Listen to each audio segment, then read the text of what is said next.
दर्शकबिन नमस्कार। Mountain television HD को नियमित कार्यक्रम माउन्टेन संवादमा यहाँहरूलाई स्वागत छ। म राजाराम गौतम। देशमा सरकार परिवर्तनसँगै प्रदेश सरकारलाई पनि तिनका अवयवहरूले छुन थालेका छन्। प्रदेश सरकार प्रमुखहरू परिवर्तन गर्ने योजना वर्तमान सरकारले तयार गर्न थालेको छ। त्यस्तै गरी पार्टीभित्रका आन्तरिक कलहका कारणले गर्दाखेरि सबै पार्टीहरूमा विभाजनतिर जाने सङ्केत पनि देखिरहेका छन्। यो समयमा सबैभन्दा बढी चर्चाको विषय नेकपा एमाले भित्रको आन्तरिक कलह पनि रहेको छ। आज हामी नेकपा एमाले भित्र देखा परेको आन्तरिक कलहका कारण देखिएको द्वन्द्वले पार्टी नेतृत्व र कार्यकर्ता पङ्क्तिमा यसको प्रभाव र विवाद समाधान गर्न भएका प्रयासका साथै प्रतिपक्षमा रहेर अब एमालेले खेल्ने भूमिका र बागमती प्रदेशको बजेट पास भइसके पछाडिको अब त्यसको कार्यान्वयन र अवसर र चुनौतीका विषयमा आज हामी नेकपा एमालेका नेता दीपक निरवालासँग कुरा गर्छौँ, जो बागमती प्रदेशका सांसद तथा मुख्य सचेतक पनि हुनुहुन्छ, मदन भण्डारी फाउन्डेसनका काठमाडौँका अध्यक्ष पनि हुनुहुन्छ। कार्यक्रममा यहाँलाई स्वागत छ। नमस्कार। पछिल्लो समयमा नेकपा एमाले भित्र जुन किसिमका राजनीतिक घटनाक्रम भएका छन्, सरकार परिवर्तनसम्मको अवस्थामा पुग्नु परेको छ। यति लामो राजनीतिक करियरमा यसलाई समीक्षा गर्नु पर्यो भने कसरी गर्नुहुन्छ? नेपालको राजनीतिक इतिहासमा जे भएको छ यो आफैमा गलत नै हो। यसलाई हामीले स्वीकार गर्नैपर्छ। जनताको अभिमतलाई हामीले सही ढङ्गले प्रयोग गर्न सकेका छैनौँ।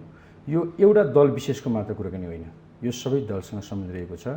अहिले पनि हामी नेकपा एमालेको मात्रै कुराकानीमा हामीले जाने हो भने हामीले गठबन्धन बनाएका थियौँ।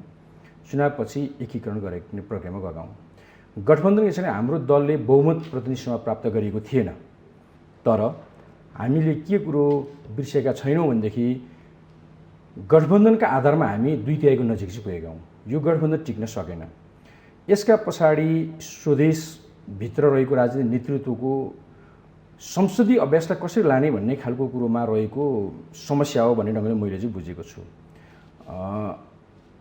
नेपाली काङ्ग्रेसले जुन खालका कुराहरू गर्यो, अन्य दलहरू गरे, यसले जनताको अभिमतलाई स्वीकारेको छ कि छैन उहाँले भन्दा स्वीकार्नु भएको छैन। यसो भनिरहँदाखेरि तपाईँहरूको आफ्नै दलभित्रको समस्या होइन र भनेर तपाईँले भन्न पाउनुहुन्छ। हो, मैले त्यही कारणले सुन्यो भने यसमा केही कमी कमजोरी भएका छन्, हाम्रो दलमा पनि आएका छन्। स्वाभाविक यो संसदीय इतिहासमा राम्रो सङ्केत होइन भन्ने ढङ्गले मैले बुझेको छु। पछिल्लो समयमा तपाईँहरूकै सरकार भइरहँदा सरकार परिवर्तनसम्म भयो। निवर्तमान प्रधानमन्त्री बालवाटारबाट बालकोटसम्म आइपुग्नु परेको अवस्था छ र यसको जड तपाईँकै पार्टी र तपाईँका पार्टीभित्रका नेताहरू छन्। ती पार्टीभित्रका नेताहरू जसले आफ्नै सरकार गिराउनका लागि भूमिका खेले, उनीहरूको अब पार्टीभित्रको भूमिकालाई कसरी हेरिन्छ? अघि सुरुमा पनि मैले भने संसदीय इतिहासमा यो आफैमा राम्रो विषय होइन। आफ्नो थैली दह्रो गर्नु भनिन्छ। त्यसकारण हामीले हाम्रो थैलीलाई अलिकति कमजोर बनाएका छौँ, त्यसको परिणाम नै हो। अब रह्यो पार्टीभित्रको पङ्क्तिले कस्तो ढङ्गले अगाडि बढ्न सक्छ भन्ने खालको कुराकानी जहाँसम्म तपाईँले भन्नुभयो, उहाँहरूले हिजो आफूले गरेका कमी कमजोरीलाई आत्मसात गरेर सहकार्य गरेर अघि बढ्ने खालको कुरामा जानु भने उहाँहरूकै मागअनुसार पार्टीले पछाडि फर्किने निर्णय गरिसकेको छ। त्यस कारणले हिजो भएका कमिटीका पदीय जिम्मेवारी यथावत रूपमा रहने खालको स्थिति बनेकै नै छ। त्यो अनुसार अगाडि बढ्छ। अब यो चाहिँ उहाँहरूको भूमिकामा निर्भर गर्छ।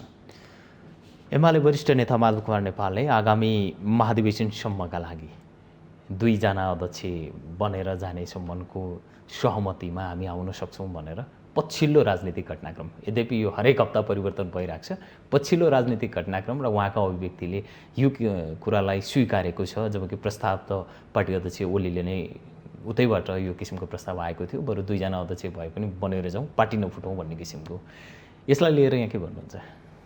पार्टी विभाजित नहोस् भन्ने कुरोमा हाम्रो अध्यक्षले जुन खालको भूमिका प्रस्तावहरू गइराख्नु भएको छ, यो सबैका लागि जवाबदार छ।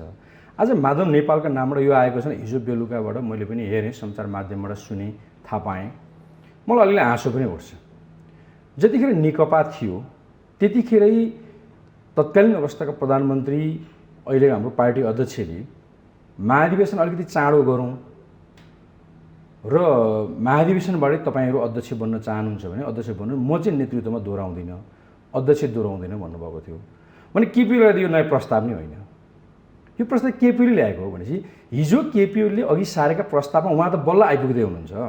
त्यसका आधारले उहाँलाई यो पार्टीमा एकीकृत भएर अगाडि बढ्नको लागि अझै केही समय लाग्न सक्छ, हामी प्रतीक्षारत छौँ। जति सजिलो भनिन्छ त्यति व्यावहारिक रूपमा सहज छ। यति ठुलो विवाद चुलिएको छ, सरकार नै गिरिसकेको छ, यो अवस्थामा उहाँहरूलाई सहजै स्वीकारेर जान सक्ने धैर्यता पार्टी अध्यक्षले बनाएर जानुहुन्छ? होइन, केपी ओलीमा त्यो धैर्यता छ र नेकपा एमाले कार्यकर्ता त्यो धैर्यता छ भन्ने त आजसम्मका घटनाक्रमले पुष्टि गरेको छ नि त।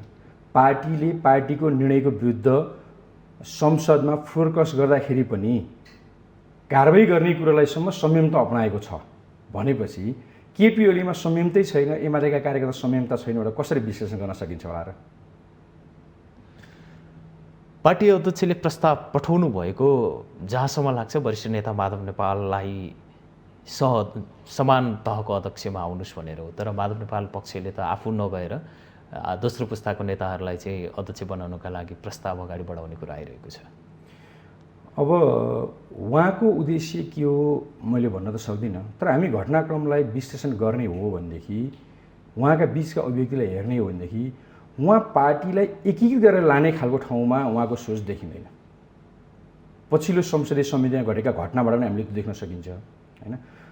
यद्यपि पार्टीको संस्थापन पक्ष भएको कारणले र यो कम्युनिस्ट आन्दोलनलाई एकीकृत गरेर लानुपर्छ भन्ने कुरोको नेतृत्व गर्ने जनता मदन भण्डारीका विचार र भावनालाई आत्मसात गरेर मुलुकमा एउटै कम्युनिस्ट पार्टी बनाउने कुरोको अगुवाई गर्ने केपी ओली सबै खाले समस्याहरू अपमानहरूलाई सहेर पनि एकीकृत बनाउन तयार हुनुहुन्छ। मात्रै माधव नेपाल लगायतका समूहले आफूलाई सच्याउन चाहिँ जरुरी छ। एउटा कुरा नि जनता कहिलेकाहीँ जनता भ्रम परे कि भन्ने लाग्छ। कस्ता खाले भन्दा यता पार्टीको सहमतिको तयारी भइरहेको छ, 10 बुँदे कार्यान्वयन र त्यसको जगमा बसेर सहमति गर्ने भनेर नेता कार्यकर्ता बिचको एउटा दबाव नेताहरूलाई पर्ने नै गर्छ। उतापट्टि कुनै समितिमा माधव कुमार नेपाल गइरहनु भएको छ भने ओली पक्षका नेतादेखि पछाडि झम्टिहाल्नुहुन्छ। यसले कसरी पार्टीसँगै लिएर जान सक्छ? राजनीतिक अस्तित्व त स्वीकार्नु पनि त पर्यो नि। होइन, राजनीतिक अस्तित्व स्वीकार नै हो। अब यसमा हामीले बुझ्नुपर्ने कुरा नै विधि पद्धतिका कुरा उहाँले धेरैचोटि गर्नुभएको छ। विधि पद्धति उहाँ स्वयं हुनुहुन्छ कि हुँदैन भन्ने खालको कुरा चाहिँ हामीले सोच्नु पर्यो। अब जनता भ्रममा हुनुहुन्छ कि हुनुहुन्न भन्दाखेरि जनता चाहिँ भ्रममा हुनुहुन्न। भ्रममा छौँ भने हामी नेता कार्यकर्ता छौँ भन्ने लाग्छ मलाई चाहिँ। तर पार्न त भ्रम त जनतालाई पर्छ नि। होइन, जनताले बोल्ने बेला आएपछि त्यो चाहिँ जनताले आफ्नो भ्रम त मुक्त गरिदिइहाल्नुहुन्छ नि। निर्वाचनमा गइसकेपछि उहाँले जनताको अधिकार त्यतिखेर हो क्या अरे, त्यो अधिकार प्रयोग गरेपछि जनता कहाँ छन् त बताइदिइहाल्नुहुन्छ। जनताले के देखिरहेका छन्, के सोचेका रहेछन् त्यो त उहाँले देखाइदिइहाल्नुहुन्छ नि। त्यसैले जनता चाहिँ भ्रममा छैनन्। जनता भ्रममा छन् भन्ने नेतृत्वका केही व्यक्तित्वहरू लागेको त्यो अहिले भ्रम चाहिँ माधव नेपाल समूहलाई छ। उहाँहरूले एउटा आरोप लगाउनु भएको छ, तपाईँ त त्यो टिमको एउटा पक्षमा एउटा पाटोमा महत्त्वपूर्ण जिम्मेवारीमा पनि हुनुहुन्छ कि माधव नेपाल पक्षले लगाउने आरोप नेकपा एमालेको पार्टी राजनीति सँगसँगै एमालेको भित्र मदन भण्डारी फाउन्डेसनबाट गरिने जति पनि राजनीतिक क्रियाकलापहरू छन् त्यो माधव नेपाल पक्षलाई अवरोध पुर्याउने किसिमका साङ्गठनिक संरचनाहरू र कार्यकर्ताहरू तयार पारिँदैछ भन्ने आरोप लाग्छ। यसलाई के भन्नुहुन्छ? अब मलाई ठ्याक्कै तिथिमिति त याद छैन, तर बागबजारको एउटा होटलमा मदन भण्डारी फाउन्डेसन केन्द्रले चाहिँ एउटा कार्यक्रम आयोजना गरेको थियो, जुन कार्यक्रमको प्रमुख वक्ता माधव नेपाल नै हुनुहुन्थ्यो। यो 1 वर्ष जति भयो, यो जबरजस्त श्रृङ्खला भनेर चाहिँ यसलाई गरिएको छ। वामदेव गौतम त्यो कार्यक्रममा आउनुभएको छ, झलनाथ खनाल त्यो कार्यक्रममा आउनुभएको छ। अनि उहाँहरू स्वयं मदन भण्डारी फाउन्डेसनका कार्यक्रममा आउने, आफ्ना विगतका इतिहासहरूका विषयमा त्यहाँ चाहिँ छलफल गर्ने, कम्युनिस्ट आन्दोलनलाई कसरी एकीकृत गरेका थियौँ, कम्युनिस्ट आन्दोलन यहाँसम्म कसरी आएको, जनताको बोलचालमा समृद्ध बनाउने खालको अवस्थामा मदन भण्डारीले कसरी अगुवाई गर्नुभयो, कसरी नेतृत्व गर्नुभयो, त्यसमा उहाँहरू कसरी गोलबन्द हुनुभयो भन्ने खालको कुरा नै गर्नुभएको छ, स्वयं उहाँहरूले राख्नुभएको छ। भनेपछि अब माधव नेपाललाई मदन भण्डारी फाउन्डेसनले किन खेल खोल्नु पऱ्यो? एउटा कुराकानी त्यो, यो तथ्यगत कुराकानी हुन्। दोस्रो, मदन भण्डारी फाउन्डेसन चाहिँ मात्रै संस्था छ त? यस्तो त होइन। नेकपा एमालेसँग नजिक रहेका नेता कार्यकर्ताहरूले को नेतृत्वमा सञ्चालित पुष्पलाल स्मृति प्रतिष्ठान छ, मोतीदेवी स्मृति प्रतिष्ठान छ, तुलसीलाल स्मृति प्रतिष्ठान छ, साना प्रधान स्मृति प्रतिष्ठान छ, अनि थुप्रै यस्ता प्रतिष्ठानहरू छन्। मदन भण्डारीको नामबाट चाहिँ मदन आश्रित स्मृति प्रतिष्ठान पनि छन्। यसमध्येको एउटा पार्ट हो मदन भण्डारी फाउन्डेसन। अरू संस्थाहरू पार्टीको निर्णयले बनेको, नेतृत्वले नै तय गरेर पहिला बनेको। मदन भण्डारी फाउन्डेसन चाहिँ कार्यकर्ताको इनिसिएसनमा मदन भण्डारीले अघि सारेका विचार जनताको बुझ्नलाई व्यवस्थित ढङ्गले अगाडि बढाउनका लागि चाहिँ स्थापित भएको विचार हो। यसले त्यसमा अध्ययन अनुसन्धान खोज गर्ने खालको काम गर्छ। यसले अन्तर्राष्ट्रिय ढङ्गले जनताको बुझ्नका विचारलाई प्रचार प्रसार गर्ने, यसका विशेषताहरूको विषयमा चाहिँ चर्चा परिचय छलफल गर्ने खालको कुरा नै गर्छ। यस कारणले यो कसैलाई स्थापित गर्नको लागि होइन, नेतृत्वको स्थापित भयो भने त उसको क्रियाशीलतामा उभर्ने हो। स्वाभाविक मदन भण्डारी फाउन्डेसनमा रहनुभएका साथीहरू अलिक अरूभन्दा क्रियाशील हुन्छ, अरू संस्थाभन्दा क्रियाशील छ। त्यस कारणले गर्दा यसका बारेमा अलिकति बेसी चर्चा चर्छ।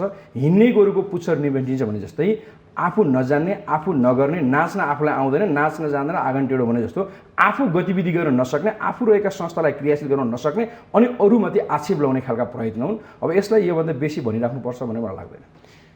यहाँ आफै मदन भण्डारी फाउन्डेसन काठमाडौँको अध्यक्ष पनि हुनुहुन्छ। यो कारणले पनि अलि बढी यो कुरालाई मैले तपाईँसँग जोड्न चाहेँ कि फाउन्डेसनका काम प्रक्रियाहरू जति पनि जिल्लाहरूमा भइरहेका छन् तिनीहरूमा माधव नेपाल पक्ष प्राथमिकतामा नपरेका हुन्।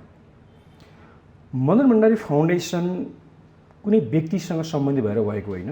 व्यक्तित्वको विषयको कुरा गर्दा मदन भण्डारीसँग मात्रै प्रभावित छ र उहाँका विचारसँग सम्बन्ध रहेको छ। यो विचारसँग रहेर अगाडि बढ्ने खालको कुरा मैले अघि नै भने माधव कुमार नेपाल, वामदेव गौतम, झलनाथ खनाल, मुकुन्द नेउपाने, अब मैले कति नेताहरूको नाम हो, यी सबै शीर्ष नेताहरू जसले मदन भण्डारीसँग हिजो सहकार्य गर्नुभएको थियो, उडबस गर्नुभएको थियो, हो उहाँहरू सबै रहेर छलफल श्रृङ्खला हामीले सञ्चालन गरेका थियौँ। त्यो छलफल श्रृङ्खला छ जसलाई हामीले लिपिबद्ध गरेर डकुमेन्टेसन गरिरहेका छौँ भनेपछि कहाँनिर बाहिस भएका छौँ र। त्यस कारण यहाँ छैन। अनि मदन भण्डारी फाउन्डेसनका कार्यक्रम त सार्वजनिक छन्, लुकी छिपी कहीँ कुनै कोठामा बसेको विषयवस्तु पनि होइन, यसले आफ्नो अधिवेशनै नगर्ने खालको विषयवस्तु पनि होइन भनेपछि त यसले आफ्ना नियमित गतिविधिहरूलाई सञ्चालन गरेको छ जुन सार्वजनिक छ। यसलाई कसैप्रति बाहिस हुनुपर्ने यसको आवश्यकता छैन। यो जनताको बोलजनवादी कार्यक्रमलाई स्थापित गरेर विकास गर्ने प्रक्रियामा छलफलको जान्छ। यो सबै व्यक्तिहरूलाई खुला छ र बोलाउने गरेका छौँ। राजनीतिक रूपमा एकले अर्कालाई कटाक्ष गर्ने जुन किसिमको संस्कार एमालेभित्र पछिल्लो समयमा मौलाएको छ, यो संस्कारमा कतै एमाले पार्टी आफै विचलित हुँदैछ भन्ने कुरा सङ्केत गर्छ कि गर्दैन? नेकपा एमाले चाहिँ विचलित हुँदैन, यो संस्था हो।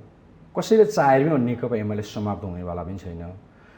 नेकपा एमालेको पङ्क्तिमा आबद्ध हुनुभएका केही व्यक्तित्वहरूको विलय हुन सक्छ, यो इतिहासमा भएका कुराहरू पनि छन्।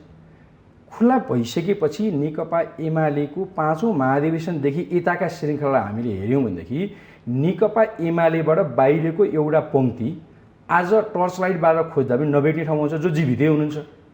त्यसले गर्दा एमाले विचलित हुने होइन, एमालेमा रहेको पङ्क्ति विचारका हिसाबले च्युत हुन सक्छ, नैतिकताले उच्युत हुन सक्छ, जनताबाट ओझेल पर्न सक्छ, कार्यकर्ता ओझेल पर्न सक्छ, तर एमाले ओझेल पर्दैन।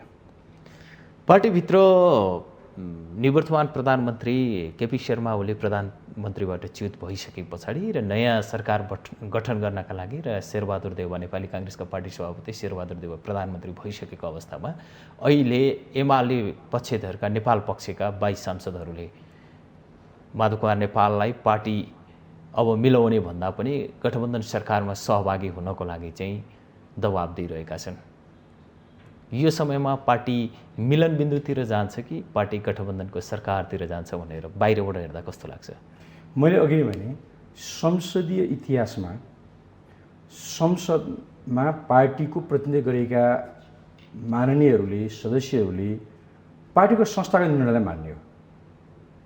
वर्तमान सरकार जुनसुकै प्रक्रियाबाट आएको होस्, यद्यपि यो जनताको अभिमतबाट आएको विषयवस्तु होइन, यसमा हाम्रो विमति छ। अदालतले गरेका फैसला संसदीय छैनन्, संसदीय इतिहास र संसदीय भूमिकालाई मेल खाने खालको छैन, यो निर्दलीयतातर्फ अघि बढिने खालको ढङ्गले भएको फैसला हो।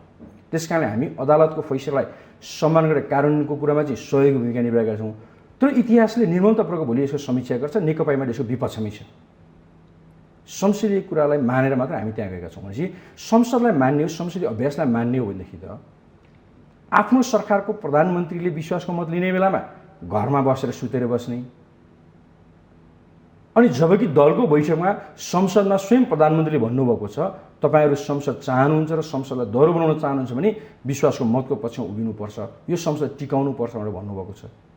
यो सबैका एउटा जग्गा छ। अनि हिजो घरमा सुतेर बस्ने विभिन्न बाहनामा आज आफ्नो पार्टीको विरुद्धमा आएको गठबन्धनलाई सहयोग गर्नका लागि चाहिँ त्यही पार्टीको नामको लोगो टाँसेर त्यहाँ जाने खालको कुरो संसदीय इतिहाससँग मिल्ने कुरा के भन्छ यो राजनीतिक चरित्र र संस्कारभित्र पर्छ? यो त मलाई पर्छ जस्तो लाग्दैन। त्यस कारणले यसलाई कसरी बुझौँ जस्तो मलाई लाग्छ भनेदेखि भनेको चाहिँ म सानोमा केटाकेटी हुँदै 4-5 वर्षको उमेर हुँदाखेरि मेरो घरमा 2टा भोटे कुकुर पालिएका थिए। म जान्दिनँ त्यतिखेर के थियो, सधैँ मेरो हजुरबाले चाहिँ आफूले खाना खाइसकेपछि अन्तिममा दुध र भात खाने चलन थियो उहाँको। अलिकति एक गाँस चाहिँ लगेर कुकुरलाई दिनुहुन्थ्यो, 2टा कुकुरलाई। केही समयको बिचमा उहाँले तीलाई दिन छोड्नुभयो। मैले भने किन तपाईँले दिइराख्नु भएको छैन मैले सोधेँ। तैँले अलिक बुझ्दैनस्, केटाकेटी छस्, त्यसको मुखबाट रियाल पनि आएको छ, पुच्छर पनि लुकाइरहेको छ, यसमा अलिकति समस्या हुनसक्छ भन्नु। अब मैले एमालेका नेतालाई त्यसरी तुलना गरिहाल्न त म सक्दिनँ ती नेताहरूलाई, तर उहाँहरूको सङ्केत त्यही चाहिँ भोटे कुकुरलाई मेरो हजुरबाले खाना नदिनलाई उहाँलेको शरीरले देखाएका आधारले जुन मूल्याङ्कन गर्नुभएको थियो, अब एमालेका कार्यकर्ताहरूले माधव नेपाल र त्यो समूहलाई यसरी नै मूल्याङ्कन गर्नुपर्ने दिन आउन सक्छ। जनताले पनि त्यसलाई राम्रैसँग बुझ्छन् र समय आएपछि पाठ सिकाउनुहुन्छ। पार्टी अध्यक्ष वा पार्टीले भनेको कुरा त नमानेको जगजाहेरै कुरा छ, तर तपाईँहरू हरेक पटक अवसर दिइरहनु भएको छ उहाँहरूलाई। के आवश्यक पर्यो? यो बाध्यता हो कि यहाँहरूको लचकपन? बाध्यता भन्दा पनि मान्छे बिरामी हुनसक्छ नि त, उसलाई त सुधार गर्नुपर्ने हुन्छ। मानसिकमा पनि मान्छे बिरामी हुन्छ, मानसिकमा बिरामी भएको मान्छेको उपचार गर्नका लागि मानसिक अस्पताल छन् भनेपछि राजनीति गर्ने मान्छेले कहिलेकाहीँ गल्ती गर्न सक्छ, घोडा चढ्ने मान्छे नै लड्छ। त्यस कारणले अधिकतम लचकता, जनताको बोलजनवाद विचारले अरूलाई चाहिँ एकदम छुइछुटै गर्नु हुँदैन, उहाँहरूका विचारलाई सुन्नु हुँदैन भन्दैन, सम्मान गर भन्छ। त्यस कारणले जबजको हिमायती भएका नाताले संस्थापन पक्ष र केपी ओली त्यो संयमता र धैर्य त देखाउनु भएको हो मात्र हो। तपाईँको अहिलेको कुराले नि नेता बिरामी छन्, राजनीतिक बिमारी भए एमालेका नेता भनिरहँदा जनताले चाहिँ के अपेक्षा गर्ने बिरामी नेताबाट? जनताले समय आएपछि, त्यसो मैले अघि नै भने, हामी 5 वर्ष अद्यावधिक निर्वाचनको प्रक्रियामा छौँ। तर एउटा संयोग अब के भन्नु, विगततर्फ फर्किने हो नि, शेरबहादुर देउवाको इतिहास हेर्ने हो नि, स्थानीय निकायको निर्वाचन लामो समय नगराउने नेताको रूपमा स्थापित हुनुहुन्छ। उहाँ हिजो त्यतिखेर प्रधानमन्त्री हुँदा पनि स्थानीय तहको चाहिँ कार्यकाल सकिने बेलामा हुनुभएको थियो। आज संयोग त्यस्तै भएको छ। अब फागुनमा स्थानीय तहको निर्वाचन हुनुपर्ने छ। निर्दलीयताको प्रकृतिबाट उहाँ चाहिँ संसदमा चाहिँ आएर प्रधानमन्त्री भनेर आफूलाई घोषणा गर्नुभएको छ भनेपछि त्यो हिजोको इतिहास दोहोरिन्छ कि भन्ने आम जनतालाई पनि त्राही छ, हामीलाई पनि त्रास छ। यही कुरा साथ दिएर जाने मान्छेहरूलाई हामीले के भन्ने? त्यस कारणले हाम्रो बाध्यता भनेको चाहिँ के हो भने मुलुकको बाध्यता हो। अहिले गलत ट्र्याकमा जान खोजेको राजनीतिलाई सही ट्र्याकमा ल्याउने र जनताको जनमतलाई विश्वास गरेर अघि हिँड्ने नेतृत्वलाई स्थापित गर्नुपर्छ। त्यो स्थापित गर्ने दिनको निर्वाचन नै हो। त्यो निर्वाचन नबिथुलियोस्। संसदीय राजनीतिमा जुन ढङ्गले बलिदानपूर्वक नेपाली जनताले स्थापित गरेको यो गणतान्त्रिक व्यवस्थाको अन्त्य नहोस् भन्नका लागि चाहिँ केपी ओली र नेकपा एमालेको संस्थान पक्ष क्रियाशील छ। यस कारणको यो लचकता हो। त्यसो भए बाटो बिराएका नेताहरूलाई किन कारबाही नगर्ने? एकचोटि पो माफी दिने, दुईचोटि पो माफी दिनु, त बार गल्तीलाई माफी हुन्छ? गाडी बिग्रिए पनि बनाएरै चलाइन्छ नि त। त्यस कारणले गर्दाखेरि हामी सुधार्ने प्रयत्न गर्छौँ। कति समय सुधार्नुहुन्छ? अब यो त ठ्याक्कै धैर्यताको बाँध टुट्न लागेन? नेतृत्वमा रहनेले धैर्यताको बाँध टुटाउनु नै हुँदैन। त्यस कारणले त्यो अविचलित ढङ्गले अगाडि बढ्छ। हुँदै भएन भने त्यसका विकल्प त छँदैछन् नि। वर्तमान सरकारमा जो प्रधानमन्त्री हुनुहुन्छ शेरबहादुर देउवा, यहाँहरूको एउटा अभिव्यक्ति सबैको चासोको विषय बन्यो कि यो सरकारको प्रधानमन्त्री जनादेशबाट होइन परमादेशबाट आउनुभएको हो भन्ने किसिमको जुन अभिव्यक्ति आयो र आम जनमानसमा जनादेश परमादेश यो कुराले बहुत ठाउँ पनि पायो। शब्दमा खेल्न भलै नेताहरूलाई कसैले सक्दैनन् पनि। स्वीकार्नलाई गाह्रो भएको हो? स्वीकार्नलाई होइन, हामीले त स्वीकार्यौँ नि त। हामी सडकमा गएर चाहिँ एकदम नाराबाजीको टार बाँड्ने खालको काम त गऱ्यौँ, तर स्वाभाविक रूपमा आफ्ना लागेका मतहरू त जाहेर गर्नुपर्छ, जनतालाई त्यो विषय जाहेर गराउनुपर्छ, किन राजनीतिक दलको त धर्म नै हो। त्यस कारणले हाम्रो नेतृत्व, हाम्रो पङ्क्तिले चाहिँ यो गलत हो भन्ने कुरोको सन्देश चाहिँ दिन चाहेको र सन्देश दिएको छ। हामीले संसद अवरोध गरेका छैनौँ, हामीले त वैचारिक ढङ्गले ती विषयवस्तु राखेका छौँ। अनि यो जनमत होइन हामीले किन भन्यो भनेदेखि अदालतले ठिक छ हामीले गरेका काम कारबाही, हाम्रो नेतृत्वले गरेका काम कारबाहीहरू गलत थियो होला, व्याख्या गर्ने अधिकार संविधान त सर्वोच्च अदालत नै थियो होला, हामीलाई मन नपरे हामी अहिले स्वीकारेका छौँ भने त्यो व्याख्या पनि स्वीकारेका छौँ। तर नेपालको संविधानको कुन चाहिँ त्यस्तो धारा छ जुन धाराले अदालतले प्रधानमन्त्री नियुक्ति गरिदिन सकोस्? भनेपछि विवाह नै नगरेका मान्छे तेरो सन्तान जन्मिन्छ, तेरो सन्तान जन्मियो भनिदिन पाउँछ? यो त अदालतले त्यही गर्यो, विवाह नै भएको छैन तेरो सन्तान जन्मियो भनिदिइसक्यो, फलानुको सन्तान हो भनेर भनिदिनु कुरा। यो किन मैले भन्छु भनेदेखि त संसदले प्रधानमन्त्री चुन्ने हो, यो त संसदको अधिकार क्षेत्र हो। तीनटा पक्ष छन् आखिर यो संविधानमा त, एउटा कार्यपालिका, एउटा व्यवस्था, एउटा न्यायपालिका।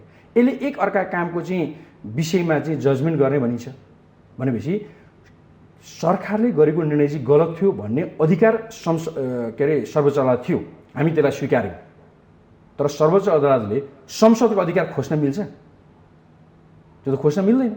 अनि उहाँले यो खोज्नु भएको छ, अदालतका नामबाट खोजिएको छ, 5 जना न्यायमूर्तिका नाममा खोजिएको छ भनेपछि यो जनमत कसरी हो त? यो त परमादेश नै हो नि त, आदेशै हो नि त। तर हामी त्यो आदेश हाम्रा लागि अप्रिय छ तर पनि हामी मानेको, यो नेकपा एमालेको लागि अप्रिय होइन, नेपाली जनताका लागि अप्रिय हो, जसले यो आन्दोलनबाट यो व्यवस्था ल्याएका थिए। उहाँहरूको अपमान हो यो।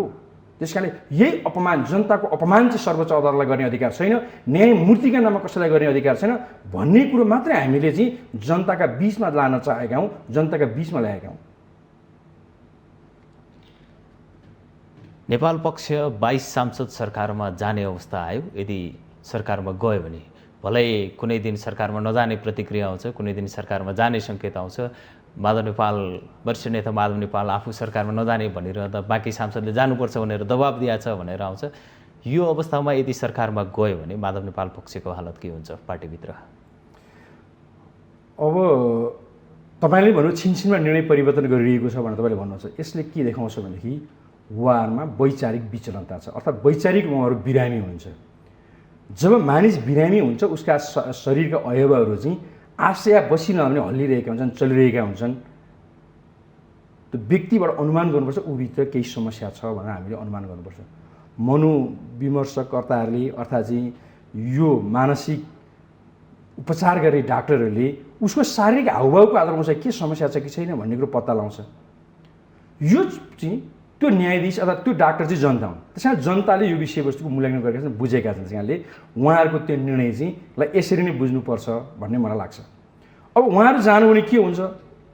मैले अघि नै भने धैर्यताको बात फुट्छ, जुन तपाईँले अघि भने कहिले फुट्छ भने त्यहीले फुट्छ। जुन दिन उहाँहरू जानुहुन्छ त्यो दिन प्रष्ट पार्टी स्थायी समितिले निर्णय गरेकै छ। त्यस कारणले अहिलेसम्म पार्टीले पर्खेको, उहाँहरूलाई पनि आत्मसम्मान गरिकन यो कम्युनिस्ट आन्दोलन, यो नेकपा एमालेलाई यहाँसम्म ल्याउनका लागि उहाँहरूको पनि कुनै कुनै योगदान छ। त्यसैले त्यो योगदानको चाहिँ सम्मान गर्नुपर्छ, कदर गर्नुपर्छ भन्ने हिसाबले नै अहिलेसम्म धैर्यता राखेको। यदि उहाँहरू सरकारमा जाने दुस्साहस गर्नुभयो भनेदेखि उहाँहरू गएका क्षण नै पार्टीबाट बाहिरिनुहुन्छ, पार्टीले कारवाही गर्छ। गत चुनावमा अब कम्युनिस्ट सरकार, कम्युनिस्ट नेताहरूले देश चलाउनुपर्छ, राम्रोसँग चलाउनुपर्छ भनेर 2/3 नजिक र बहुमत जनमत दिएर पठाएको अवस्थामा पार्टीभित्रको आन्तरिक कलहका कारण सरकारले पुरै काम गर्न पाएन र सरकार अहिले तपाईँहरूको पार्टी अहिले प्रतिपक्षमा छ। यो अवस्थामा अब फेरि जनतामाझ जाँदाखेरि कुन अनुहार लिएर जाने? यही अनुहारका साथ जान्छ। हामी यसमा कुनै दुविधामा छैन। समृद्ध नेपाल, सुखी नेपाली यो जनताको बोल जिन्दाबादले अघि सारेको विचार हो। जतिखेर मदन भण्डारीले सरकारको नेतृत्व के सरकारका विषयमा अगाडि जाने स्थिति भने प्रमुख प्रतिपक्षी रहेर नै सदनमा रहनु भएको थियो। उहाँले प्रतिपादन गरेका विचारको एउटा अंश हो। हामी हेरौँ न, केपी ओलीको निर्वाचन पछिको यो मुस्किलले 3-3.5 वर्षको कार्यकालमा देशमा के कामहरू भयो, देशको आर्थिक अवस्था कहाँनिर जानेसम्म पुग्यो, कोरोनाले ग्रसित भइरहेको अवस्थामा विभिन्न देशमा नजिकका छिमेकी देशको अवस्था हेरौँ, आफ्नो देशमा उत्पादन नभएको खोपसम्म जनतालाई ल्याएर लगाउने खालको प्रक्रियासम्म अगाडि बढाउने खालको स्थिति बनेको छ। आज त्यही सरकार, अघिल्लो सरकारले गरेको निर्णयका आधारमा निःशुल्क भन्छ, जबकि केपी ओलीको नेतृत्वको सरकारले कहिल्यै शुल्क लिने कुरै गरेको छैन, कल्पनासम्म गरेको छैन, उपचारमा त्यो ढङ्गले सहयोग गरेको छ। तपाईँ राजमार्गको कुराकानी गर्नुहोस्, उत्तर दक्षिण बाटो जोड्ने खालका गर्नुहोस्, पूर्व पश्चिमको चाहिँ उसमा रहेको वैकल्पिक मार्गमा मदनमणि राजमार्गको कुराकानी गर्नुहोस्, यी सबै खालका विषयवस्तुलाई समृद्धितर्फ लाने खालकुरोमा कुन चाहिँ सरकारले गरेको थियो? तपाईँ तथ्याङ्कमै छ नि, अलिअलि काठमाडौँका सडकहरू प्राविधिक रूपले कमजोर ढङ्गले बनेका कारणले गर्दाखेरि पानी जम्ने खालका जुन परिस्थिति थिए, त्यो परिस्थितिमा कागजका डुङ्गा चलाएर उठफट्याङ काम गर्ने व्यक्तिहरू हामीले समाजमा नदेखेका हो र। तर आज केपी ओली सरकारबाट बहिर्गमन हुने बित्तिकै, वा निस्किने बित्तिकै त्यो रेल कुद्नु पर्ने र त्यसको प्रक्रिया अगाडि बढाउनु पर्ने बेला हुँदाखेरि अहिले भर्खरै गरिहाल्यो भने त अप्ठ्यारो पर्ला भनेर वर्तमान प्रधानमन्त्री उद्घाटन गर्न नगएको कुरो त जगजाहेरै छ। दाखेरि केही नै छैन, संरचना उडायो, केपी ओली सिध्यायो भनेको थिए, अनि रेल त कुद्यो त्यहाँ, अस्ति इन्डियाबाट परीक्षण गरेर त आयो त आखिर। भनेपछि नगरेको कुराकानी होइन, समुद्रमा पानी जहाज कुद्ने तयारीमा रहेको छ। नेपालकै कुराकानी हो भने चाहिँ नारायणीमा चाहिँ चलाउनको लागि चाहिँ नेपालीहरू चाहिँ तयारी अवस्थामा चाहिँ गरिरहेको छ। भनेपछि के काममा गरेन? तपाईँ, मैले हिजो मात्र हेरेँ कि अस्ति मात्र बाहिर आइरहेको थियो, यहाँ नजिकैको चोबारको सुक्खा बन्दरगाह हेर्नुहोस् त, सबै काम सिधेको छ। यसका सरकारले गर्नुपर्ने केही निर्णयका कारणले त्यसलाई फङ्सनमा ल्याउनको लागि अरू 2-3 महिना लाग्छ भनेर, तर त्यहाँ निर्माण हुने भौतिकसँग सबै बनेको छ। तपाईँको कुरालाई आधार मानेर थोरै एउटा मात्र तथ्याङ्क यहाँ प्रस्तुत गर्छु। निवर्तमान प्रधानमन्त्री केपी शर्मा ओलीले मुलुक माछा, मासु, अन्डा, दुध तथा दुधजन्य पदार्थमा सबैमा आत्मनिर्भर भइसकेको भनेर घोषणा गर्नुभयो र यो पछिल्लो समय पछाडि घोषणा भइसके पछाडिको एउटा तथ्याङ्क हेर्ने हो भने 5 वर्षमा के तथ्याङ्क हेर्ने हो भने लगभग 5 अर्ब माथिको माछा, मासु र दुग्धजन्य पदार्थ आयात भएको तथ्याङ्क भेटिन्छ। यो नेपाल सरकारकै तथ्याङ्कभित्र पर्छ। कतै यस्ता घोषणाहरू कहिलेकाहीँ हठात्मा गरिए भन्ने समीक्षा गर्न आवश्यक छ जस्तो लाग्दैन? होइन, गरिएका कुराको समीक्षा त प्रत्येक कामको गर्नुपर्ने हुन्छ। समीक्षा नगरी त अगाडि बढ्नै सकिँदैन। व्यक्तिले गर्नुपर्छ, संस्थाले गर्नुपर्छ, स्वयं देशको मुलुक सञ्चालन गर्ने नेतृत्वको व्यक्ति र पार्टीले स्वयं गर्छ नि। अब जहाँ जुन तपाईँले विषय बस्नुभयो, यसमा हामी कहीँनिर दुविधामा छैन। नेपाल त्यो आत्मनिर्भर हुने प्रक्रिया पुगेको रहेको छ। आज हामीसँग अभावको त स्थिति छैन, तर स्वाद त मान्छेको फरक हुन सक्छ नि। त्यस कारण फरक स्वाद भएको हुनाले फरक स्वादका लागि पनि अन्यताबाट आउन त सक्छन्। ती चिज नेपालले उपयोग गर्नुपर्छ भन्छ। हामीसँग नभएको कारणले आएको विषयवस्तु होइन, हामीलाई आफ्नोभन्दा अर्कोको चाहिँ स्वाद चाख्नका लागि पनि मान्छे आतुर छन्। यसले के छ, हाम्रोमा चाहिँ केही हदसम्म आर्थिक रूपले अलिकति माथि गएको व्यक्तित्वहरूले त्यो खोज्नुभयो, त्यस कारण त्यो आयो। अनि यो स्वतन्त्रता नायकलाई छ नि त, छान्ने अधिकार त नायकलाई छ नि त। राजनीतिक दलमा त छान्ने कुराकानी होइन नि त, खानेकुराको छान्ने राइट्स पनि जनतासँग छ, त्यो त उसको मौलिक अधिकारको। अनि त्यो अधिकार त हनन्त राज्यले गर्न सक्दैन नि। त्यस कारणले त्यो जनताको अधिकारलाई सम्मान गरेर आउने कुरोलाई चाहिँ छुट दिएको मात्रै हो। यहाँहरूले प्रतिपक्षको तीव्र विरोधका बीच बागमती प्रदेशको बजेट पास गर्नुभएको छ र बजेट कार्यान्वयनको चरणमा छ। तर प्रतिपक्षले भनिरहेको छ बजेट व्यवहारिक कम, कपोलकल्पित छ, बजेट व्यवहारिक छैन, बजेटमाथि ल्याइएका जति पनि प्रस्तावहरू छन् यी कार्यान्वयन गर्न सकिने अवस्थामा छैनन् भनेर विरोध जनाइरहेको छ। के कुराले प्रतिपक्षको विरोध हुँदाहुँदै पनि बजेट पास गरेर यहाँसम्म आउनुपर्ने अवस्था आयो?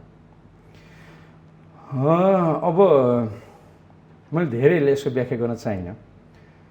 संसद प्रतिपक्षहरूको धर्म नै सरकारले ल्याएको नीति कानुनको बजेटको विरोध गर्नु भन्ने संस्कार र संस्कृतिमा हुर्किएको हाम्रो नेपालको राजनीतिको प्रभाव हो भन्छु म चाहिँ। यसमा संस्थाको ढङ्गले हामीले त्यसलाई हेर्ने हो भनेदेखि प्रमुख प्रतिपक्षी नेकपा माओवादी जो लामो समयसम्म यही सरकारको सहकार्यमा रहेको थियो। त्यही अगाडिबाट सुरु भएका नीति कार्यक्रमकै आधारलाई पिछा गरेर यो कार्यक्रम र बजेट र नीति कार्यक्रम आएको छ। सैद्धान्तिक विषयले उहाँले विरोध गर्नुपर्ने ठाउँ नै छैन। बजेटको विषयमा नीति कार्यक्रमसँग उहाँका त्यस्ता खालका अवरोधहरू पनि केही छैनन्। लिखित रूपमा संसदमा टेबल नै गर्नुभएको छैन उहाँहरूले हामीले संसद बहिष्कार गऱ्यौँ भनेर संसदमा चाहिँ टेबल नै गर्नुभएको छैन, संसद दर्ज नै गर्नुभएको छैन। जब मुख्यमन्त्रीले बोल्दै हुनुहुन्थ्यो, बोल्ने क्रम रह्यो, त्यो बोल्ने प्रक्रियामा चाहिँ प्राविधिक हिसाबले त्यहाँ केही जटिलता आयो, बत्ती जाने खालको स्थिति बन्यो। लगभग 1 मिनट त्यहाँ बत्ती जाने खालको स्थितिमा अन्धकार भयो, तर तुरन्त बत्ती अर्को आउने खालको स्थिति बनेको थियो। सदन सभामुखले 5 मिनटलाई स्थगित गर्नुभएको थियो, उहाँहरू बाहिरिनु भयो। नेपाली काङ्ग्रेस र प्रमुख प्रतिपक्षी नेकपा माओवादी बाहिरियो। त्यहाँ रहेको प्रतिपक्ष, संसदमा रहेको प्रतिपक्षहरू, बाँकी प्रतिपक्ष त्यहाँ हुनुहुन्थ्यो। उहाँहरूको उपस्थितिमा उहाँले आफ्ना मत राख्नुभयो। स्वाभाविक रूपमा सत्ता पक्षको बहुमत थियो, बहुमत नै गयो। झन् यो बहुमतले पास गरिहाल्छ भन्ने ठाउँमा उहाँहरू आफूलाई चाहिँ बाहिर देखाउनका लागि, विरोध गर्नका लागि आएर बाहिर चर्चा गरेको विषयवस्तु। मैले त हाम्रो संसदमा त्यो रेकर्डेड छैन। यदि विरोध थियो त रेकर्डेड हुन्छ नि त। उहाँहरू भोलिपल्ट आउँछ, सहज ढङ्गले बैठक चलिरहेको अवस्था छ। उहाँहरू किन बाहिर हिँड्नु त म जान्दिनँ। विरोधका लागि विरोध, मैले अघि नै भने नेपाली संस्कृति चाहिँ प्रतिपक्ष हुनुको अर्थ चाहिँ सरकारले ल्याएका कार्यक्रमको विपक्षमा मत जाहेर गर्नुपर्छ भन्ने संस्कारबाट यो बिरालो बाँधेर श्राद्ध गर्नुपर्छ भन्ने जस्तो जुन छ त्यसका आधारले नै उहाँहरूले गर्नुपर्ने लाग्छ। अब जहाँसम्म महत्त्वाकाङ्क्षी छ भन्दा अब केमा महत्त्वाकाङ्क्षी, करका विषयमा उहाँहरूले कुराकानी गर्यो, यो उठ्दैन राजस्वमा, सुरुङका विषयमा, विद्युतीय गाडीका विषयमा, करका भनेको जान्छु। जस्तो राजस्व उठ्दैन भन्नुभयो, तथ्याङ्कले गएको आर्थिक वर्षमा तोकिए अनुसारको राजस्वभन्दा बेसी राजस्व हामीले उठाएका छौँ। प्रतिपक्षले त्यतिखेर पनि यो राजस्व उठ्दैन भनेको थियो, अहिले त्योभन्दा बेसी उठेको तथ्याङ्कले देखाएको छ। आउने वर्ष पनि त्यो राजस्व उठ्छ। अब सुरुङ मार्गको कुराकानी गर्नुभयो। नेपाल एसियाकै त हो किन, म भन्दै त दक्षिण एसियामा चाहिँ सुरुङ मार्गको पहिलो देश हो। जुन मानव निर्मित सुरुङ आज पनि 2 नम्बर र बागमती प्रदेशको बिचको सिमानामा चाहिँ रहेको छ। विविध कारणले त्यो सुरुङ मार्ग बन्द भयो। त्यसको एउटा अवशेष अहिले पनि छ, जसको संरक्षण गर्ने प्रक्रियामा छ। 100 वर्ष नआएको छ।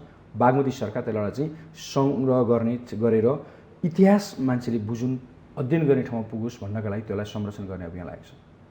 केपी ओलीको नेतृत्वको सरकारले काठमाडौँको थानकोटबाट आउँदाखेरि देखिने जुन समस्या थियो नाग्नु, त्यसको अन्त्य गर्नका लागि, यातायातमा आएको अवरोधलाई अन्त्य गर्नका लागि सुरुङ मार्गको प्रक्रिया गर्नु। त्यतिखेर पनि त विरोधै भएको थियो।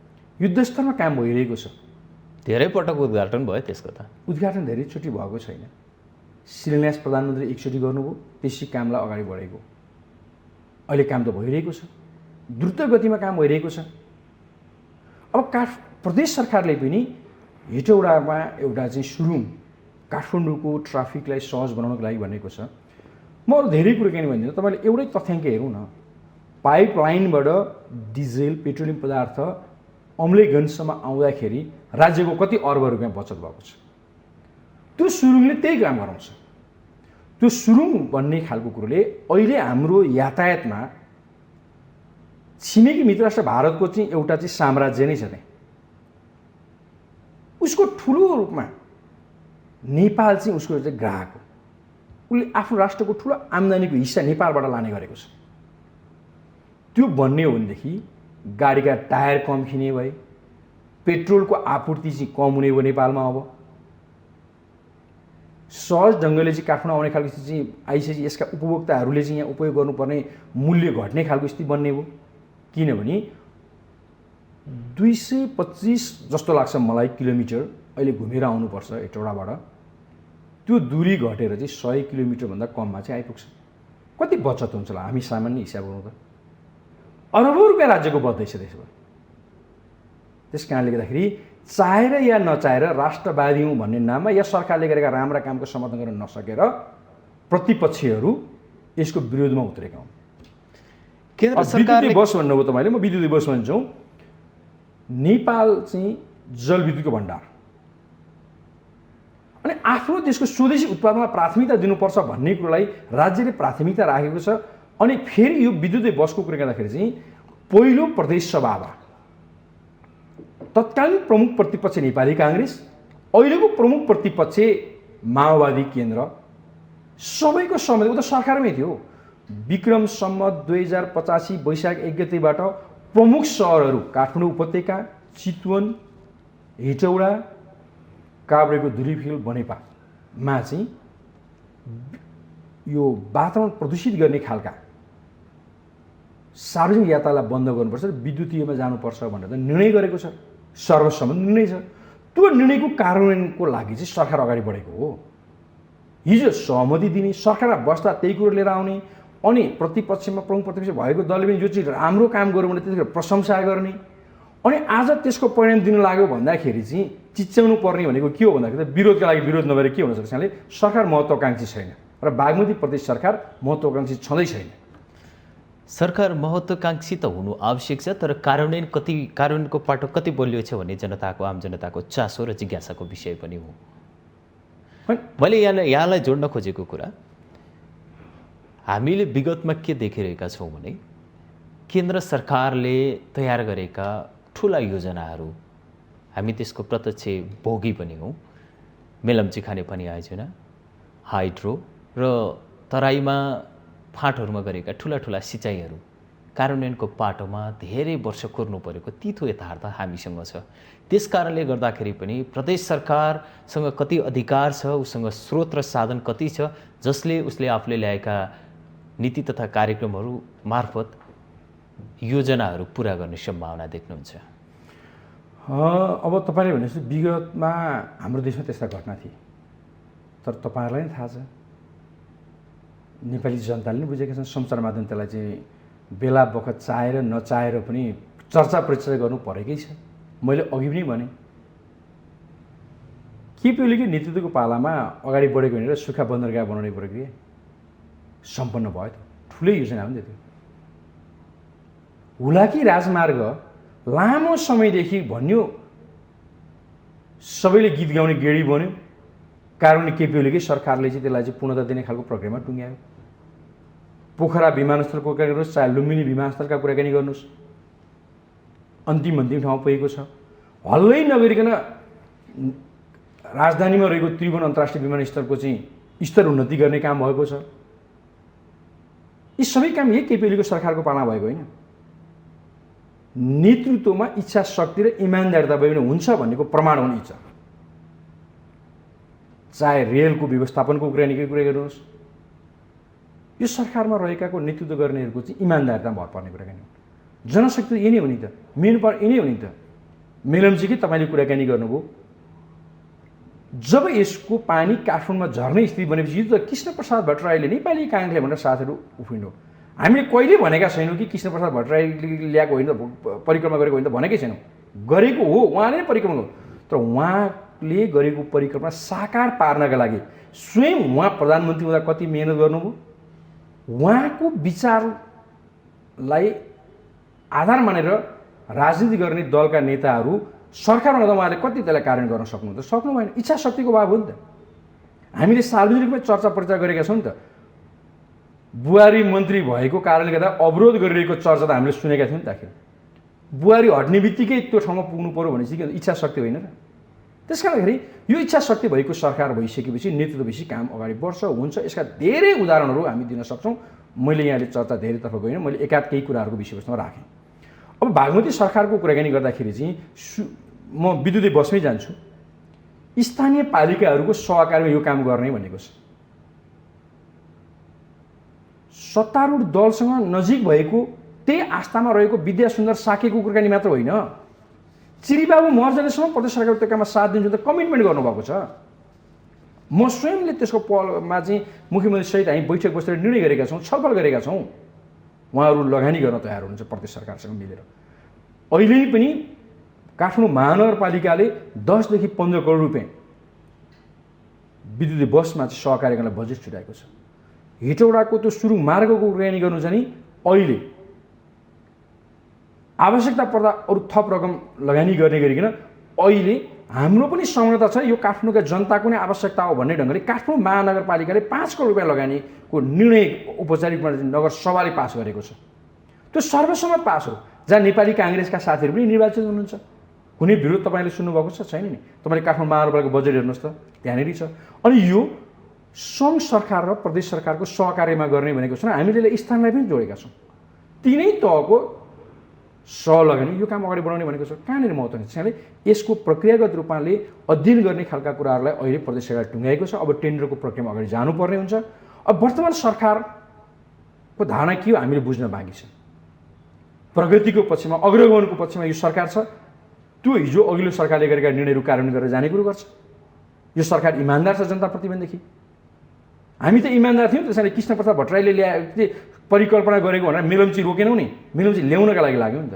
हो, अहिलेको सरकार, यो गठबन्धन सरकार जुन बिना धाराबाट स्थापित छ, धारामा छिर्नका लागि प्रयत्न गर्नुहुन्छ कि त्यो चाहिँ हेर्न बाँकी छ। बागमती प्रदेश सरकारले प्रदेशका नागरिकलाई कोरोना खोपको सुनिश्चितता गर्नका लागि बाढी पहिरोबाट पीडितहरूलाई पुनर्स्थापन गर्नको लागि र यहाँहरूले ल्याएका बजेट तथा नीति कार्यक्रमहरूलाई पूर्ण रूपमा पालना गर्नका लागि तयार रहेका आधारहरू के? अब पहिला म खोपमै जाउँ। प्रदेश सरकारले 2 अर्ब रुपियाँ यसको लागि विनियोजन गरेको छ। पहिला बाँच्ने कुराकानी हो, विकास त्यसपछि। विकास त हामी बाँच्दाखेरि चाहिने हो नि त। आवश्यकता भने अरू रकम पनि व्यवस्थापन गर्छ। हामीले तत्कालीन सङ्घीय सरकारका सम्माननीय प्रधानमन्त्री केपी शर्मा ओलीसँग हाम्रो मुख्यमन्त्रीले सल्लाह गरेर नै त्यो रकम विनियोजन गरेकोमा अगाडि बढेको। यद्यपि केपी ओली सरकारमा रहँदा नेतृत्व गर्न उहाँले भन्नुभएको थियो प्रदेश सरकारले अरू काममा लागोस्, सङ्घीय सरकारले यसको व्यवस्थापन गर्छ, हामी सक्षम छौँ भनेर उहाँले भन्नुभएको थियो। र पनि प्रदेश सरकारले आफ्नो प्रदेशका लागि केही योगदान गर्न इच्छा छ भने व्यवस्थापन गरेर अगाडि बढ्न सक्नुहुन्छ, तपाईँहरू गर्नुहोस् भन्नुभयो। र छलफलमा, सहकार्यमा, सल्लाहमा नै त्यो विषयवस्तु गरेको। यस कारणले प्रदेश सरकारले यो व्यवस्थापन गरेको छ, यसलाई हामी अगाडि बढाउन सक्छौँ। सङ्घीय सरकारले कस्तो भूमिका निर्वाह गर्छ, अहिलेको सरकारले हाम्रो सहयोगको अपेक्षा गर्छ गर्दैन, यो त अहिलेको सरकारको कुराकानी हो। त्यसैले उहाँहरू भर्खर आउनुभएको छ, उहाँहरूसँग छलफल गरेर अगाडि बढ्न सक्छौँ। एउटा त्यो। अर्को विपद व्यवस्थापनका खालका कुरामा चाहिँ कोष पनि रहेको छ, हामी ती काम गरिरहेका छौँ। तपाईँले सिन्धुपाल्चोकमा घटेकै घटनाको कुराकानीमा जाने हो भने पनि सङ्घ, प्रदेश, स्थानीय सबैको त्यसमा योगदान छ। काठमाडौँवासीहरूले पनि त्यसलाई सहयोग गर्नुभएको छ। प्रदेश सरकार पनि त्यहाँ गएको छ। मदन मणि स्वास्थ्य विज्ञान प्रतिष्ठानबाट चाहिँ त्यहाँ स्वास्थ्य शिविर सञ्चालन गर्ने खालका काम पनि त्यहाँनिर भएको छ। राज्यको केन्द्रीय सरकारकै सहयोगमा पनि ती कामलाई अगाडि बढायौँ र त्यहाँको व्यवस्थापनका लागि केही कुराहरू गरेको छ। अब त केही प्राविधिक समस्याहरू छन् र सिन्धुपाल्चोकमा रहेको त्यो क्षेत्रमा सधैँ बाढीले प्रकोप, विभिन्न खालका दैविक प्रकोपबाट समस्या हुने भएको हुनाले त्यहाँको बस्तीको विषयमा सोच्नुपर्ने बेला चाहिँ आइसकेको छ, त्यो ढिलो भइसकेको छ। यसका बारेमा पनि प्रदेश सरकार स्थानीय तहको सँग छलफलका आधारमा त्यसलाई वैकल्पिक व्यवस्थापन गर्नुपर्छ भन्ने सोचमा छ। उहाँहरू त्यसमा सहमत हुनुभयो, राजी हुनु भने प्रदेश सरकार त्यसको व्यवस्थापन गर्ने गरिकन अगाडि बढ्न खोजिरहेको छ। हामी छलफलमा छौँ। अहिले नै यस्तै हुन्छ त म भन्न चाहन्छु, तर हामी सचेत छौँ। केन्द्र सरकारले जति पनि प्रदेश सरकारको अधिकार छ, ती अधिकारहरू तपाईँहरूले पूर्ण रूपमा पालना गर्न पाउनुभयो? यो यसो छ, सङ्घीय सरकार लामो समयदेखिको, सङ्घीय नभने पनि केन्द्रीय शासन सत्ता सञ्चालन गरेर आएको 2 वर्ष लामो अनुभव छ। स्थानीय 100 वर्षभन्दा माथि भएको अवस्था छ, होइन? यसले गर्दाखेरि प्रदेश त भर्खर जन्मेको हो नि त। यसले गर्दा यसले काम गर्ने प्रक्रियागत रूपमा गर्दाखेरि पनि केही समस्याहरू छन्। सबै कुरा एकैचोटि केन्द्रले दिन नसकेको कुरो रियालिटी हो, किन हाम्रो सोचमा परिवर्तन हुन्छ, व्यवस्था परिवर्तन गर्नु, तर हाम्रो मानसिकता परिवर्तन भइसकेको छ। यो प्रत्येक व्यक्तिमा छ। त्यसले गर्दाखेरि यी क्रमशः हुँदै जाने कुरा हुन् र संस्थागत गर्न सकेका छैनौँ भनेर हामीले यसलाई संस्थागत गर्ने काम चाहिँ गरेका छौँ। प्रदेश सरकारले यसका कामहरू संस्थागत छन्, त्यहाँले आफ्ना खालका कानुनहरू बनाएको छ, आफ्ना खालको प्रक्रियाहरू बनाएको छ। विकास निर्माण त्यही ढङ्गले आफ्नो ढङ्गले गरेको प्रक्रिया अगाडि बढाउने खालको काम गरिरहेको छ भने चाहिँ यो क्रमशः हुने चिज हुन्। यो आजको भोलि हुने खालको नि। त्यसैले हिजो हाम्रो नेतृत्वको, हाम्रो आस्थाको नेतृत्व त्यो सरकार, सङ्घीय सरकार थियो, त्यस कारणले उसले चाहिँ हामीलाई सहयोग गरेको थियो। आजकोले गरेर हामी यो ढङ्गले भन्दैनौँ, त्यो उहाँहरूको व्यवहारले भोलि देखाउने कुराकानी हो। तर पनि के चाहिँ हो भनेदेखि भर्खर जन्मेको कारणले यसले आफ्ना सबै खालका कुराहरू पुरा गर्न सकेको छैन। कानुन निर्माणकै कतिपय कुराहरू हामीले बनाए चाहिँ अझै पूर्णता प्राप्त गर्न सक्दैन, केही चिज अझै बनाउनु पर्ने छ। तर ती चिज के हुन्? सङ्घबाट अनुमति प्राप्त गर्नु। जस्तो तपाईँलाई भनौँ, बागमती प्रदेशकै कुराकानी गर्ने भनेदेखि बागमती प्रदेशले आफ्नो लागि आवश्यक पर्ने जनशक्ति आफैले उत्पादन गर्नका लागि संवैधानिक ढङ्गले स्थापित हुने लोकसेवा आयोगलाई स्थापना गर्यो। लोकसेवा आयोगले आफ्नो प्रक्रियालाई अगाडि बढेर उसले कर्मचारीहरूको चाहिँ नियुक्ति गर्ने प्रक्रियामा अगाडि बढेको छ। अब हिजो त थिएन नि त यो, हामीसँग कर्मचारी अभाव छ, सङ्घले सबै दिन सक्ने खालको स्थिति पनि रहेन, हामीले आफै गर्नुपर्छ। यो त प्रक्रिया सुरु भएको छ नि त, भनेपछि सुरुवात भएको छन्, संस्थागत गर्ने खालको काम भएको छ र सङ्घीयतालाई संस्थागत ढङ्गले विकास गर्ने खालकोमा बागमती सरकार कटिबद्ध छ, त्यही ढङ्गले प्रक्रिया गर्नुपर्छ। त्यस कारणले यो क्रमशः हुँदै जाने कुरा गर्नु। हामी कार्यक्रमको एकदमै अन्तिममा पनि छौँ। यो समयमा अब भोलिको दिनमा नेकपा एमाले एकजुट भएर जानका लागि न्यूनतम आधारहरू मैले सकिन्छ भने पोइन्टमै दिनुभयो हुन्छ, न्यूनतम आधारहरू यी एजेन्डामा चाहिँ हामी एकमत भएर गयो भने एमाले फुट्दैन भन्ने आधारहरू के? अनि मैले लामो व्याख्या गरिनँ। सङ्घीय उसमा चाहिँ भएका घटनाक्रमहरूले केही आशंकाहरू जन्मेका हुन्, तर तपाईँ बागमती प्रदेशलाई हेर्न सक्नुहुन्छ। धेरै मान्छेले आशंका गरिरहँदाखेरि पनि हामी एकमत भएर अगाडि उभिएर गएका छौँ। एउटा यो मैले यो बागमती सरकारको कुरो किन गरेँ भन्दाखेरि चाहिँ कार्यकर्ता कहाँ छन् त भन्दा बागमती सरकारको स्पिडमा छ। यो स्पिडलाई नेतृत्वले आत्मसात गर्छ भन्ने कुरा हामीलाई लाग्छ। मुख्यमन्त्री डोरमणि पौडेलले त छोडेर बरु पद छोड्न तयार छु, मिलेर जाउँ भन्ने स्वाभाविक, पार्टीप्रति इमान्दार व्यक्तिले गरेको कुरो नै त्यही हो नि त। त्यस कारण त्यो इमान्दार प्रत्येक सभासदसँग छ बागमती प्रदेशको सभामा गर्दाखेरि।